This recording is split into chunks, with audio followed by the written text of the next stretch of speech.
Siddhartha by Herman Hesse. Translated by Günter Olsch, Anke Dreyer, Amy Coulter, Stefan Langer and Semyon Chichenets. Chapter 9. The Ferryman. By this river I want to stay, thought Siddhartha. It is the same which I have crossed a long time ago on my way to the childlike people. A friendly ferryman had guided me then. He is the one I want to go to. Starting out from his hut, my path had led me at that time into a new life, which had now grown old and is dead. My present path, my present new life, shall also take its start there. Tenderly he looked into the rushing water, into the transparent green, into the crystal lines of its drawing, so rich in secrets. Bright pearls he saw rising from the deep, quiet bubbles of air floating on the reflecting surface, the blue of the sky being depicted in it. With 1,000 eyes the river looked at him, with green ones, with white ones, with crystal ones, with sky-blue ones. How did he love this water? How did it delight him? How grateful was he to it? In his heart he heard the water talking, which was newly awakening, and it told him, love this water, stay near it, learn from it. Oh yes, he wanted to learn from it, he wanted to listen to it. He, who would understand this water and its secrets, so it seemed to him, would also understand many other things, many secrets, all secrets. But out of all secrets of the river, he today only saw one. This one touched his soul. He saw, this water ran and ran, incessantly it ran, and was nevertheless always there, was always at all times the same, and yet new in every moment. Great be he who would grasp this, understand this. He understood and grasped it not, only felt some idea of it stirring, a distant memory, divine voices. Siddhartha rose. The workings of hunger in his body became unbearable.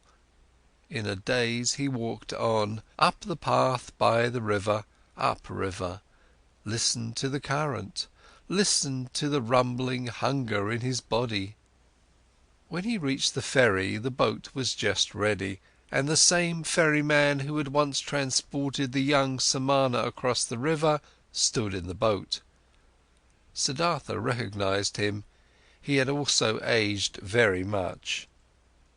"Would you like to ferry me over?" he asked. The ferryman, being astonished to see such an elegant man walking along and on foot, took him into his boat and pushed it off the bank. "It is a beautiful life you have chosen for yourself," the passenger spoke.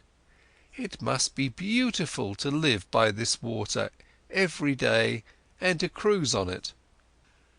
With a smile, the man at the oar moved from side to side. "It is beautiful, sir, it is as you say, but isn't every life, isn't every work beautiful?" "This may be true, but I envy you yours." "Ah, you would soon stop enjoying it. This is nothing for people wearing fine clothes." Siddhartha laughed. "Once before I have been looked upon today because of my clothes. I have been looked upon with distrust. Wouldn't you, ferryman, like to accept these clothes, which are a nuisance to me, from me? For you must know, I have no money to pay your fare." "You are joking, sir," the ferryman laughed. "I am not joking, friend. Behold, once before you have ferried me across this water in your boat for the immaterial reward of a good deed. Thus, do it today as well, and accept my clothes for it." "And you, sir, Intend to continue travelling without clothes? Most of all, I wouldn't want to continue travelling at all. Most of all, I would like you, ferryman, to give me an old loincloth and keep me as your assistant, or rather as your trainee, for I'll have to learn first how to handle the boat." For a long time the ferryman looked at the stranger, searching. "Now I recognize you," he finally said. "At one time you slept in my hut. This was a long time ago, possibly more than 20 years ago. And you've been ferried across the river by me, and we parted like good friends. Haven't you been a Samana? I can't think of your name anymore." "My name is Siddhartha, and I was a Samana when you last saw me."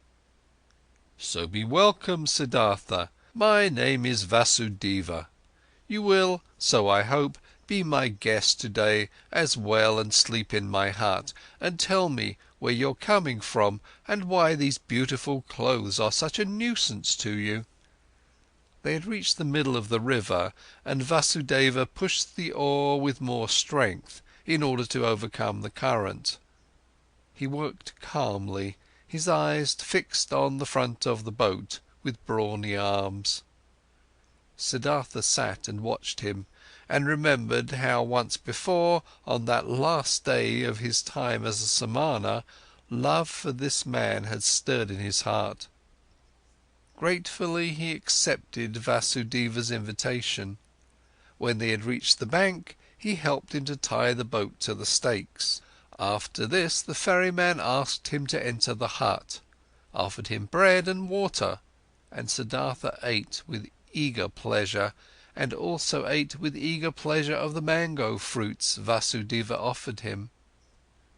Afterwards, it was almost the time of the sunset.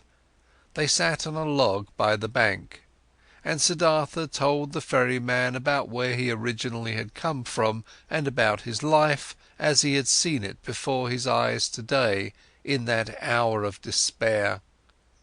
Until late at night lasted his tale. Vasudeva listened with great attention, listened carefully. He let everything enter his mind, birthplace and childhood, all that learning, all that searching, all joy, all distress. This was among the ferryman's virtues one of the greatest. Like only a few, he knew how to listen. Without him having spoken a word, the speaker sensed how Vasudeva let his words enter his mind, quiet, open, waiting, how he did not lose a single word, awaited not a single one with impatience, did not add his phrase or rebuke, was just listening. Siddhartha felt, what a happy fortune it is to confess to such a listener, to bury in his heart his own life, his own search, his own suffering.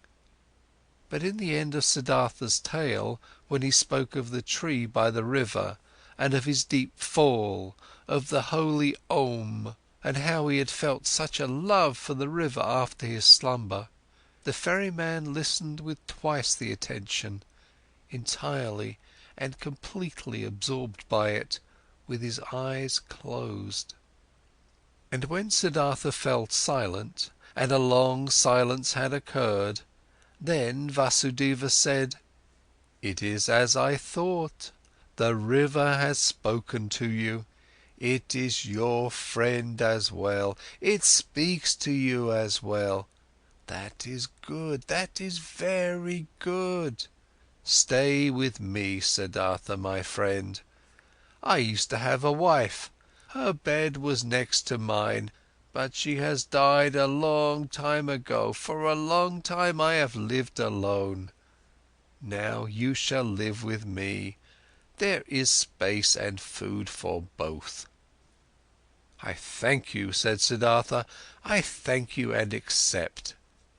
And I also thank you for this, Vasudeva, for listening to me so well. These people are rare who know how to listen, and I did not meet a single one who knew it as well as you did.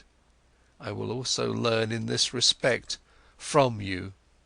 "You will learn it," spoke Vasudeva, "but not from me. The river has taught me to listen. From it you will learn it as well. It knows everything, the river, everything can be learned from it. See, you've already learned this from the river too, that it is good to strive downwards, to sink, to seek depth. The rich and elegant Siddhartha is becoming an oarsman's servant. The learned Brahman Siddhartha becomes a ferryman. This has also been told to you by the river. You'll learn that other thing from it as well." Quoth Siddhartha, after a long pause, "What other thing, Vasudeva?" Vasudeva rose. "It is late," he said. "Let's go to sleep. I can't tell you that other thing, oh friend. You'll learn it, or perhaps you already know it. See, I'm no learned man, I have no special skill in speaking, I also have no special skill in thinking. All I'm able to do is to listen and to be godly. I have learned nothing else. If I was able to say and to teach it, I might be a wise man, but like this, I am only a ferryman, and it is my task to ferry people across the river. I have transported many, thousands, and to all of them my river has been nothing but an obstacle on their travels. They travelled to seek money and business, and for weddings and on pilgrimages, and the river was obstructing their path, and the ferryman's job was to get them quickly across that obstacle. But for some among the thousands, a few, 4 or 5, the river has stopped being an obstacle. They have heard its voice, they have listened to it, and the river has become sacred to them as it has become sacred to me. Let's rest now, Siddhartha." Siddhartha stayed with the ferryman and learned to operate the boat, and when there was nothing to do at the ferry, he worked with Vasudeva in the rice field, gathered wood, plucked the fruit off the banana trees. He learned to build an oar, and learned to mend the boat, and to weave baskets, and was joyful because of everything he learned, and the days and months passed quickly. But more than Vasudeva could teach him, he was taught by the river. Incessantly he learned from it. Most of all, he learned from it to listen, to pay close attention with a quiet heart, with a waiting, opened soul, without passion, without a wish, without judgment, without an opinion. In a friendly manner, he lived side by side with Vasudeva, and occasionally they exchanged some words, few and at length thought about words. Vasudeva was no friend to words. Rarely Siddhartha succeeded in persuading him to speak. "Did you," so he asked him at one time, "did you too learn that secret from the river, that there is no time?" Vasudeva's face was filled with a bright smile. "Yes, Siddhartha," he spoke, "it is this what you mean, isn't it? That the river is everywhere at once, at the source and at the mouth, at the waterfall, at the ferry, at the rapids, in the sea, in the mountains, everywhere at once, and that there is only the present for it, not the shadow of the past, not the shadow of the future." "This it is," said Siddhartha, "and when I had learned it, I looked at my life, and it was also a river, and the boy Siddhartha was only separated from the man Siddhartha and from the old man Siddhartha by a shadow, not something real." Also, Siddhartha's previous births were no past, and his death and his return to Brahma was no future.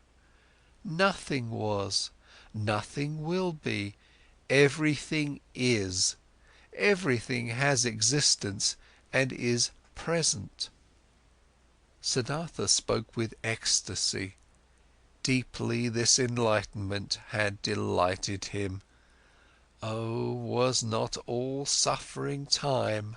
Were not all forms of tormenting oneself and being afraid time? Was not everything hard, everything hostile in the world gone and overcome as soon as one had overcome time, as soon as time would have been put out of existence by one's thoughts? In ecstatic delight he had spoken, but Vasudeva smiled at him brightly and nodded in confirmation. Silently he nodded, brushed his hand over Siddhartha's shoulder, turned back to his work. And once again, when the river had just increased its flow in the rainy season and made a powerful noise, then said Siddhartha, "Isn't it so, oh friend? The river has many voices, many, many voices. Hasn't it the voice of a king, and of a warrior, and of a bull, and of a bird of the night, and of a woman giving birth, and of a sighing man, and 1,000 other voices more?" "So it is," Vasudeva nodded. "All voices of the creature are in its voice. And do you know," Siddhartha continued, "what word it speaks when you succeed in hearing all of its 10,000 voices at once?" Happily, Vasudeva's face was smiling. He bent over to Siddhartha and spoke the holy Om in his ear, and this had been the very thing which Siddhartha had also been hearing. And time after time, his smile became more similar to the ferryman's, became almost just as bright, almost just as thoughtfully glowing with bliss, just as shining out of 1,000 small wrinkles, just as alike to a child's, just as alike to an old man's. Many travellers, seeing the two ferrymen, thought they were brothers. Often they sat in the evening together by the bank on the log, said nothing, and both listened to the water, which was no water to them, but the voice of life, the voice of what exists, of what is eternally taking shape. And it happened from time to time that both, when listening to the water, thought of the same things, of a conversation from the day before yesterday, of one of their travellers, the face and fate of whom had occupied their thoughts, of death, of their childhood, and that they both in the same moment, when the river had been saying something good to them, looked at each other, both thinking precisely the same thing, both delighted about the same answer to the same question. There was something about this ferry and the two ferrymen which was transmitted to others, which many of the travellers felt. It happened occasionally that a traveller, after having looked at the face of one of the ferrymen, started to tell the story of his life, told about pains, confessed evil things, asked for comfort and advice. It happened occasionally that someone asked for permission to stay for a night with them, to listen to the river. It also happened that curious people came who had been told that there were two wise men or sorcerers or holy men living by that ferry. The curious people asked many questions, but they got no answers, and they found neither sorcerers nor wise men. They only found two friendly little old men, who seemed to be mute and to have become a bit strange and gaga. And the curious people laughed and were discussing how foolishly and gullibly the common people were spreading such empty rumours. The years passed by, and nobody counted them. Then, at one time, monks came by on a pilgrimage, followers of Gautama the Buddha, who were asking to be ferried across the river, and by them the ferrymen were told that they were most hurriedly walking back to their great teacher, for the news had spread, the exalted one was deadly sick, and would soon die his last human death, in order to become one with the salvation. It was not long until a new flock of monks came along on their pilgrimage, and another one, and the monks as well as most of the other travellers and people walking through the land spoke of nothing else than of Gautama and his impending death. And as people are flocking from everywhere and from all sides, when they are going to war or to the coronation of a king, and are gathering like ants in droves, thus they flocked, like being drawn on by a magic spell to where the great Buddha was awaiting his death, where the huge event was to take place, and the great perfected one of an era was to become one with the glory. Often Siddhartha thought in those days of the dying wise man, the great teacher, whose voice had admonished nations and had awoken hundreds of thousands, whose voice he had also once heard, whose holy face he had also once seen with respect. Kindly he thought of him, saw his path to perfection before his eyes, and remembered with a smile those words which he had once as a young man said to him, the exalted one. They had been, so it seemed to him, proud and precocious words, with a smile he remembered them. For a long time he knew that there was nothing standing between Gautama and him any more, though he was still unable to accept his teachings. No, there was no teaching a truly searching person, someone who truly wanted to find, could accept. But he who had found, he could approve of any teachings, every path, every goal. There was nothing standing between him and all the other 1,000 any more, who lived in that what is eternal, who breathed what is divine. On one of these days, when so many went on a pilgrimage to the dying Buddha, Kamala also went to him, who used to be one of the most beautiful of the courtesans. A long time ago she had retired from her previous life, had given her garden to the monks of Gautama as a gift, had taken her refuge in the teachings, was among the friends and benefactors of the pilgrims. Together with Siddhartha the boy, her son, she had gone on her way due to the news of the near death of Gautama, in simple clothes, on foot. With her little son she was travelling by the river, but the boy had soon grown tired, desired to go back home, desired to rest, desired to eat, became disobedient, and started whining. Kamala often had to take a rest with him. He was accustomed to having his way against her. She had to feed him, had to comfort him, had to scold him. He did not comprehend why he had to go on this exhausting and sad pilgrimage with his mother, to an unknown place, to a stranger who was holy and about to die. So what if he died? How did this concern the boy? The pilgrims were getting close to Vasudeva's ferry when little Siddhartha once again forced his mother to rest. She, Kamala herself, had also become tired, and while the boy was chewing a banana, she crouched down on the ground, closed her eyes a bit and rested. But suddenly she uttered a wailing scream. The boy looked at her in fear, and saw her face having grown pale from horror, and from under her dress a small black snake fled, by which Kamala had been bitten.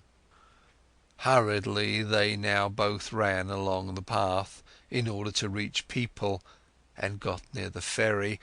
There Kamala collapsed, and was not able to go any further.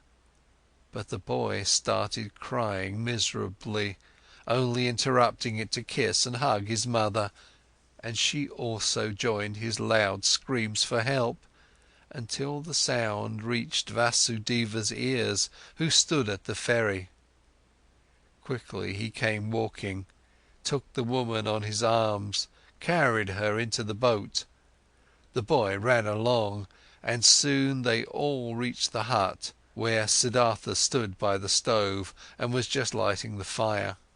He looked up and first saw the boy's face, which wondrously reminded him of something, like a warning to remember something he had forgotten. Then he saw Kamala, whom he instantly recognized, though she lay unconscious in the ferryman's arms, and now he knew that it was his own son whose face had been such a warning reminder to him, and the heart stirred in his chest. Kamala's wound was washed, but had already turned black, and her body was swollen. She was made to drink a healing potion. Her consciousness returned. She lay on Siddhartha's bed in the hut, and bent over her stood Siddhartha, who used to love her so much. It seemed like a dream to her. With a smile she looked at her friend's face. Just slowly she realized her situation, remembered the bite, called timidly for the boy. "He's with you, don't worry," said Siddhartha. Kamala looked into his eyes. She spoke with a heavy tongue, paralyzed by the poison. "You've become old, my dear," she said. "You've become grey, but you are like the young Samana, who at one time came without clothes, with dusty feet to me into the garden. You are much more like him than you were like him at the time when you had left me and Kamaswami. In the eyes you're like him, Siddhartha. Alas, I have also grown old, old. Could you still recognize me?" Siddhartha smiled. "Instantly I recognized you, Kamala, my dear." Kamala pointed to her boy and said, "Did you recognize him as well? He is your son." Her eyes became confused and fell shut. The boy wept. Siddhartha took him on his knees, let him weep, petted his hair, and at the sight of the child's face, a Brahman prayer came to his mind, which he had learned a long time ago, when he had been a little boy himself. Slowly, with a singing voice, he started to speak. From his past and childhood, the words came flowing to him. And with that sing-song, the boy became calm, was only now and then uttering a sob, and fell asleep. Siddhartha placed him on Vasudeva's bed. Vasudeva stood by the stove and cooked rice. Siddhartha gave him a look, which he returned with a smile. "She'll die," Siddhartha said quietly. Vasudeva nodded. Over his friendly face ran the light of the stove's fire. Once again Kamala returned to consciousness. Pain distorted her face. Siddhartha's eyes read the suffering on her mouth, on her pale cheeks. Quietly he read it, attentively waiting, his mind becoming one with her suffering. Kamala felt it, her gaze sought his eyes. Looking at him, she said, "Now I see that your eyes have changed as well, they've become completely different. But what do I still recognize that you're Siddhartha? It's you and it's not you." Siddhartha said nothing. Quietly his eyes looked at hers. "You have achieved it?" she asked. "You have found peace?" He smiled and placed his hand on hers. "I'm seeing it," she said. "I'm seeing it. I too will find peace." "You have found it," Siddhartha spoke in a whisper. Kamala never stopped looking into his eyes. She thought about her pilgrimage to Gautama, which wanted to take, in order to see the face of the perfected one, to breathe his peace, and she thought that she had now found him in his place, and that it was good, just as good as if she had seen the other one. She wanted to tell this to him, but the tongue no longer obeyed her will. Without speaking, she looked at him, and he saw the life fading from her eyes. When the final pain filled her eyes and made them grow dim, when the final shiver ran through her limbs, his finger closed her eyelids. For a long time he sat and looked at her peacefully dead face. For a long time he observed her mouth, her old, tired mouth, with those lips which had become thin, and he remembered that he used to, in the spring of his years, compare this mouth with a freshly cracked fig. For a long time he sat, read in the pale face, in the tired wrinkles, filled himself with this sight, saw his own face lying in the same manner, just as white, just as quenched out, and saw at the same time his face and hers being young, with red lips, with fiery eyes, and the feeling of this both being present and at the time real, the feeling of eternity completely filled every aspect of his being. Deeply he felt, more deeply than ever before, in this hour, the indestructibility of every life, the eternity of every moment. When he rose, Vasudeva had prepared rice for him, but Siddhartha did not eat. In the stable where their goats stood, the two old men prepared beds of straw for themselves, and Vasudeva lay himself down to sleep. But Siddhartha went outside and sat this night before the hut, listening to the river, surrounded by the past, touched and encircled by all times of his life at the same time. But occasionally he rose, stepped to the door of the hut and listened whether the boy was sleeping. Early in the morning, even before the sun could be seen, Vasudeva came out of the stable and walked over to his friend. "You haven't slept?" he said. "No, Vasudeva, I sat here, I was listening to the river. A lot it has told me, deeply it has filled me with the healing thought, with the thought of oneness." "You've experienced suffering, Siddhartha, but I see, no sadness has entered your heart." "No, my dear, how should I be sad? I, who have been rich and happy, have become even richer and happier now. My son has been given to me." "Your son shall be welcome to me as well. But now, Siddhartha, let's get to work, there is much to be done. Kamala has died on the same bed on which my wife had died a long time ago. Let us also build Kamala's funeral pile on the same hill on which I had then built my wife's funeral pile." While the boy was still asleep, they built the funeral pile. End of Chapter 9.